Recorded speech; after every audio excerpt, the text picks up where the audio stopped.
वीणा पानी जय जय माँ वीणा पानी। चलिए 3 की गिनती पे आप इसे छोड़ेंगे एक साथ। 1 2 and 3 एवरीबॉडी पर जोरदार तालियां होगी। क्या बात है। और एक खूबसूरत पल हम सभी के लिए, हम सभी के पूर्ववासियों के लिए। जी हाँ, हमारे साथ बाल अधिकार संरक्षण आयोग सुनील कुमार वर्मा सर मौजूद हैं और ये प्यारा सा अनुभव और छोटी सी याद, ताकि आप हर साल इसी तरीके से इस कार्यक्रम में 4 चांद लगाने हमारे साथ यहाँ पे मौजूद रहें। ये और प्यारा सा मोमेंट लेकर उनका अभ्यास के इस शाम में स्वागत करें। स्पोर्ट्स में जिस प्रकार भारत अभी मेडल लेके आ रहा है, ओलंपिक मेडल, एशियाड मेडल, उस हिसाब से सर भारत आने वाले 10 साल 50 साल में आप अपनी तरफ से, अपनी विभाग की तरफ से क्या क्या इकोसिस्टम तैयार करें? देखिए, सबसे पहला तो इकोसिस्टम फैमिली से तैयार होता है।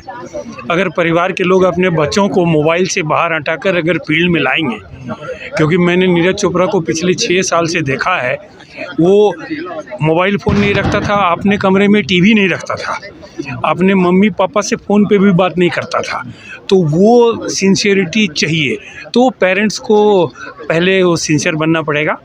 और इंफ्रास्ट्रक्चर तो है, पहले के टाइम में जब हम लोग खेलते थे और आज के टाइम में इंफ्रास्ट्रक्चर सरकार बहुत दे रही है। पूरे हिंदुस्तान में इंफ्रास्ट्रक्चर आ रहा है, उसको प्रॉपर यूज हो।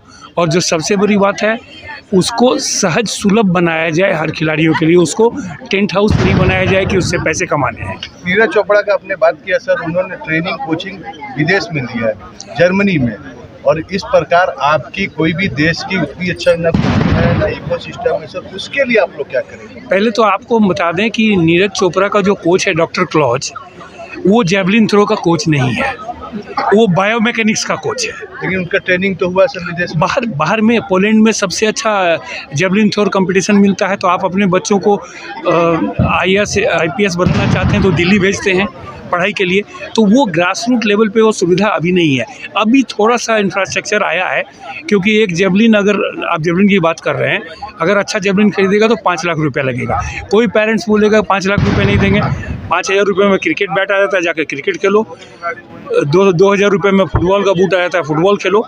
तो प्रोफेशनल बनाने के लिए आपको इंफ्रास्ट्रक्चर के साथ साथ ह्यूमन रिसोर्स भी डेवलप करना पड़ेगा। इसी के ऊपर तो सवाल है कि सर, जहाँ पे भारत देश के जितने गांव हैं उनके पास जूता नहीं है, बूट्स नहीं है, खाने का डाइट नहीं है, तो भारत सरकार आप जैसे संस्था को आगे रख के उसको कैसे करके आगे बढ़ाएगा? आपको पता है मिल्खा सिंह खाली पांव दौड़ते थे? मिल्खा सिंह सर 70 साल पहले का नहीं, वही हम बोलते हैं। तो आपको जो भारत सरकार की योजना है या झारखंड सरकार की योजना है, ये गांव-गांव तक पहुंचने में समय लगेगा। और कितना साल? ये तो हम नहीं बता सकते हैं कितना साल लगेगा, लेकिन प्रयास तो भारत सरकार का भी है, प्रयास स्थानीय सरकार का भी है। सर, लेकिन नौकरी एक तो बहुत बड़ा आशा होता था स्पोर्ट्समैन का, अभी नौकरी भी बंद हो चुका है सर। कौन कौन इसके लिए सर क्या? शायद आपको पूरी जानकारी नहीं है झारखंड में, या टाटा स्टील में पहले प्राइवेट में हम टाटा स्टील की बात नहीं करते हैं, हम भारत सरकार और झारखंड सरकार की बात करते हैं। अगर आप नेशनल चैंपियनशिप में 3 बार खेल गए तो भी आपको नौकरी है। क्या लेवल है इस पे हम नहीं बात करेंगे, लेकिन अगर खिलाड़ी सिर्फ नौकरी पे ध्यान दे के परफॉर्म करेगा तो वो ज़्यादा ऊंचा नहीं जा सकता है। उसको ओलंपिक टारगेट रखना पड़ेगा, तब जाकर के एशियन गेम्स, कॉमनवेल्थ गेम्स पे पदक लेगा। और नौकरी तो उसके बाद, ऐसा नहीं है कि खेल में नौकरी नहीं है, नौकरी तो आपके आगे पीछे घूमती रहेगी। चलिए सर, एक चीज़ अंतिम सवाल सर, कि भारत कौन सा स्पोर्ट्स है जिसमें अपना स्पोर्ट्स इकोसिस्टम में, जैसे आपने बताया हॉलैंड में ट्रेनिंग हुआ, सॉकर में ब्राज़ील अच्छा खेलती है, तो भारत कौन सा स्पोर्ट्स है कि जो आने वाले समय में कम से कम 10 मेडल ओलंपिक में आए? देखिए, अगर ओलंपिक में 10 मेडल की बात करते हैं तो इंडिविजुअल स्पोर्ट्स को प्रमोट करना पड़ेगा, जैसे एथलेटिक्स, जैसे स्विमिंग, जैसे शूटिंग, इसमें जिसमें ज़्यादा 40-50 मेडल हैं। अगर टीम इवेंट में आप एफर्ट लगाएंगे तो बड़ी मुश्किल से 1 मेडल जीत पाएंगे। तो ये प्लानिंग गवर्नमेंट लेवल पर हो रहा है, और मुझे लगता है कि 2028 में तो 2032 में शायद आप डबल फिगर टच करें ओलंपिक। अपना परिचय सर? मधुकांत पाठक, पूरा परिचय। Treasurer athletic federation of India. के व्याख्यान रखे हैं, वो बताएंगे निश्चित हेल्थ के बारे में। और इसका समापन माननीय राज्यपाल महोदय के हाथों से 24 नवंबर को होगा। तो हम लोग सभी को उम्मीद है कि जिस तरह से पिछले साल बाल मेला में छात्र जुटे, मनोरंजन किया, खेल की प्रतिस्पर्धाओं में भाग लिया, सांस्कृतिक कार्यक्रम हुए, इस पर भी उसी तरह कार्यक्रम आयोजित कर सकेंगे, यही हम लोग की अपेक्षा है। ये कितने सालों से हो रहा है सर? बस पिछले साल हुआ था 3 दिन का, इस साल करते हैं 5 दिन का। सर बहुत अच्छा आयोजन है, लेकिन जिस प्रकार टाटा स्टील छोटे छोटे मैदान को अतिक्रमण कर रही है, तो बच्चे को खेलने का इन्वायरमेंट ही नहीं मिलता, उसके ऊपर कुछ विचार होगा? नहीं, और टाटा स्टील क्या कर रहा है नहीं कर रहा है इसके बारे में इस अवसर पर कुछ भी कहना मुनासिब नहीं होगा। हम सभी ज़रूर चाहते हैं कि हर मोहल्ले में बच्चों के लिए के खेलने के लिए मैदान का विकास हो। केवल एक जिम खड़ा कर देना वही बच्चों के खेलने के लिए पर्याप्त नहीं है। खुला मैदान होना चाहिए, जिस बच्चे को जो रुचि है वह करे, कुछ न करे तो उछल कूद ही करे, ये होना चाहिए। और इस दृष्टिकोण से हमने बारीडीह के एक मैदान को जो टाटा के साथ है, मैंने कहा कि या तो आप विकसित करिए, हम विकसित करें, या खेलकूद के लिए विकसित हो, बच्चे बड़े बच्चों के लिए, छोटे बच्चों के लिए भी। और केवल बच्चों के लिए ही नहीं, बल्कि हम लोग जिस श्रेणी में आ गए हैं वैसे जो सीनियर सिटीजन हैं उनके लिए भी इस तरह के स्थान चिन्हित होने चाहिए कि बच्चे और वृद्ध दोनों ही अपने समय का सदुपयोग करें। पूर्वी विधानसभा क्षेत्र के विधायक सरजू राय जी के महासचिव हैं बारीडीह मंडल के, और बाल मेला जो है हमारे विधायक जी के तरफ से ये 2023 का सबसे बड़ा आगाज़ है, और हमारे विधायक जी को बहुत बहुत धन्यवाद ये बाल मेले का तरफ से। क्या क्या होगा यहाँ पर जो बारीडीह बिरसा नगर के बच्चे? बारीडीह बिरसा नगर और हमारे क्षेत्र के बागुनहातू और सिद्धगोड़ा क्षेत्र के जितने भी बच्चे हैं उनके लिए हम बहुत बहुत आभारी हैं।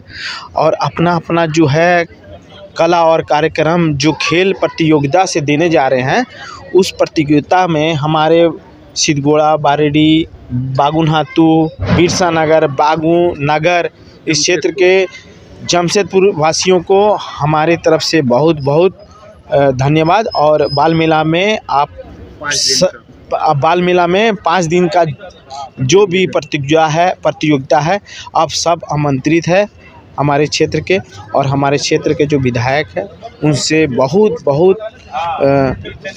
धन्यवाद बोलने जा रहे हैं इसके लिए। हाँ, जो इन्होंने बाल मेला का आयोजन किया 2023। और इस क्षेत्र के लिए सौभाग्य है कि बारीडीह मंडल क्षेत्र में इतने बड़ा खेल मेला, बच्चों का बाल मेला का आयोजन किया जा रहा है। और सबसे बड़ा आज के समय में राजनीतिक उठापटक के बीच हमारे बीच एक ऐसे महापुरुष हैं माननीय विधायक जी, जिनका सोच ये है कि बच्चे आज के समय में जन्म लेते हैं, 1.5 साल के होते हैं और मोबाइल में उलझ जाते हैं। और आपको यकीन दिलाना चाहते हैं कि आप आकर के इस क्षेत्र, इस मैदान में जितने देर खेल में बच्चे रहेंगे, किसी के हाथ में एक मोबाइल नज़र नहीं आएगा। कोई बच्चा यहाँ मोबाइल से खेलते हुए नज़र नहीं आएगा, वो भूल जाएगा कि हमको मोबाइल से भी खेलना है। ये सोच जो है ये बहुत बड़ी चीज़ है कि आज के समय में बच्चों का जो बौद्धिक विकास होना चाहिए, खेल कूद के माध्यम से उनका शारीरिक विकास होना चाहिए, वो सब गार्जियन भी भूल गए हैं। और बच्चे को तो जो सिखाया जाएगा, कहा जाता है कि घर ही प्रथम पाठशाला है, माँ बाप ही प्रथम शिक्षक हैं। तो उस चीज़ को चरितार्थ करने के लिए माननीय विधायक जी का ये बहुत बड़ा प्रयास है। हम लोग पूरे मंडल के और ज़िला के सभी कार्यकर्ता इस कार्यक्रम को अपने घर का आयोजन के जैसा, जिस तरह से बेटी के शादी में पिता एक आयोजन में तैयारी करता है, उस तरह से दिन रात करके इस कार्यक्रम को सफल कराने के लिए हम लोग लगे हुए हैं। एक चीज़ बताइए, क्या कब से कितना बजे चालू हो जाएगा, कितना दिन तक है? ये आज 20 तारीख को छठ का दूसरा व्रत समाप्ति के बाद केवल हम लोग उद्घाटन का कार्यक्रम यहाँ रखे, और आप लोगों के सहयोग से उद्घाटन का कार्यक्रम सफल तरह से आयोजित हो गया। कल से 9 बजे से विभिन्न प्रकार के विभिन्न आयु वर्ग के बच्चों के लिए खेल के प्रतियोगिता का आयोजन होगा, और 9 बजे से 3 बजे तक चलेगा। उसके कहाँ से बच्चे सब आ रहे हैं? जितने जमशेदपुर लेवल में जितने भी प्राइवेट और सरकारी स्कूल हैं, सभी स्कूलों को निमंत्रित किया गया है। सभी अपने टीचर के साथ हो, अपने गार्जियन के साथ हो, इस मेले में आएँ और हर तरह के खेल कूद में भाग लेकर के अपना प्रतिभा को दिखाएं और सम्मान का भागी बने। बाल मेला ये 20 तारीख से लेकर के उद्घाटन के बाद कल 21, 22, 23, 24 को समापन का कार्यक्रम है। और इसी बीच में साथ साथ हर खेल का प्रोत्साहन जो सर्टिफिकेट है, प्राइज भी साथ साथ ही शाम को सांस्कृतिक कार्यक्रम होगा। उसमें बच्चे लोग विभिन्न तरह के ड्रेस कंपटीशन है, गान का है, डांस का है, ये सब कार्यक्रम शाम को होगा। और इसी बीच में प्राइज का भी डिस्ट्रीब्यूशन होते जाएगा। राज्यपाल जी भी आने वाले? राज्यपाल जी समापन कार्यक्रम में आएंगे। अपने नाम पर? विजय नारायण, बारेडी मंडल अध्यक्ष। बाल मेला और इसकी शुरुआत हो चुकी है पूर्वी सिंहभूम सूर्य मंदिर परिसर से। और इसमें सबसे बड़ी चीज़ है कि सुनील वर्मा जी ने जो अनाउंसमेंट किया कि इस बार बजट नहीं है, अगले बार झारखंड सरकार आयोग इसमें बढ़ चढ़ के हिस्सा लेगा और कुछ फंड हमारे झारखंड जैसे गरीब राज्य के बच्चे की विकास के लिए खर्चा होगा, खास करके लिए स्पोर्ट्स के लिए। तो हम सुनील सर से बात करते हैं कि सर इतनी अच्छी सोच जब से आया है, कम संसाधन में आपने इतना अच्छा टारगेट किया, तो और क्या क्या चीज़ इसमें हो सकता है? क्योंकि 3 दिन का मेला है। देखिए, ये 3 दिन का नहीं 5 दिन का मेला है। और इन 5 दिनों में जो है बच्चों के लिए जितनी मनोरंजन की और प्रतियोगिता का व्यवस्था किया गया है, और बच्चे को चूँकि वो पढ़ने में बहुत काफ़ी व्यस्तता रहती है, उनको समय मिलता नहीं है, समय का अभाव रहता है, तो ये पहल जो माननीय विधायक जी ने किया है, सरजू राय जी ने, ये बहुत बड़ी पहल है। और इस पहल को एक मील का पत्थर साबित हुआ है। ये जमशेदपुर से ही एक अवलोकन हुआ है आयोग को, और आयोग ने संज्ञान लिया इस बात का कि पूरे झारखंड में जो है बाल मेला जो है लगना चाहिए। और विश्व बाल दिवस के अवसर पर हम लोग चाहेंगे कि अब अगले बार रांची में भी, राजधानी में जो है मुख्य बिंदु रहे। और ये पूरे राज्य जो है, पूरे जिला से अब अगले बार अगले वित्तीय वर्ष में हम लोग बजट में भी लेंगे। और वित्तीय वर्ष में जो है हम लोग इस बार तो उतना नहीं हो पाया, लेकिन अगले वर्ष से हम लोग क्या करेंगे, 2400 जिला के प्रतिभागी यहाँ भाग लेंगे, ताकि अभी जैसे 2-3 हज़ार बच्चे भाग लेंगे, हो सकता है तकरीबन हम लोग संख्या रखें कि 1 लाख से ज़्यादा लोग बच्चे यहाँ भाग लें, और एक अच्छा संदेश जाए लोगों को बच्चों के प्रति। चूँकि आयोग इसी के लिए सशक्त है, और माननीय विधायक जी ने ये जो पहल किया है, बहुत बड़ी पहल है, इनके लिए मैं सराहना करता हूँ कि ऐसी पहल आयोग जो है इनसे सीखने का मौका मिला है। और ईगर टूलन जो सीखने की चाहते हैं, हम लोग चाहते हैं कि जो एक छोटे बच्चे से भी सीखें, और जो हमारे गण्यमान लोग हैं उनसे भी सीखें, और पूरे राज्य में इसकी चर्चा हो। और हम लोग पूरे राज्य स्तर पे ये इस कार्यक्रम को जोर शोर से बढ़ाएंगे, और आगे भी बहुत बेहतर कार्यक्रम होगा। धन्यवाद। हमारे बच्चे चाहे गांव के हैं, शहर के हो, टैलेंट की कमी नहीं है, कमी है तो उचित प्लेटफॉर्म की। और एक प्लेटफॉर्म जमशेदपुर में लग चुका है। और सुनील सर ने जो कहा कि आने वाले समय में गांव और जिला के हर द्वार पर ये बाल मेला लगेगा, और इसकी तैयारी अभी से हो चुकी है। और हमें लगता है कि हमारे बच्चे, झारखंड के बच्चे हॉकी और तीरंदाजी में नहीं, हर क्षेत्र में वह मेडल भी लेके आएंगे, और पढ़ाई लिखाई में तो हमारे बच्चे आगे हैं। एडी लाइव का वीडियो को लाइक कीजिए, चैनल को सब्सक्राइब कीजिए। एडी लाइव की पूरी टीम की ओर से सभी को धन्यवाद। जोहार।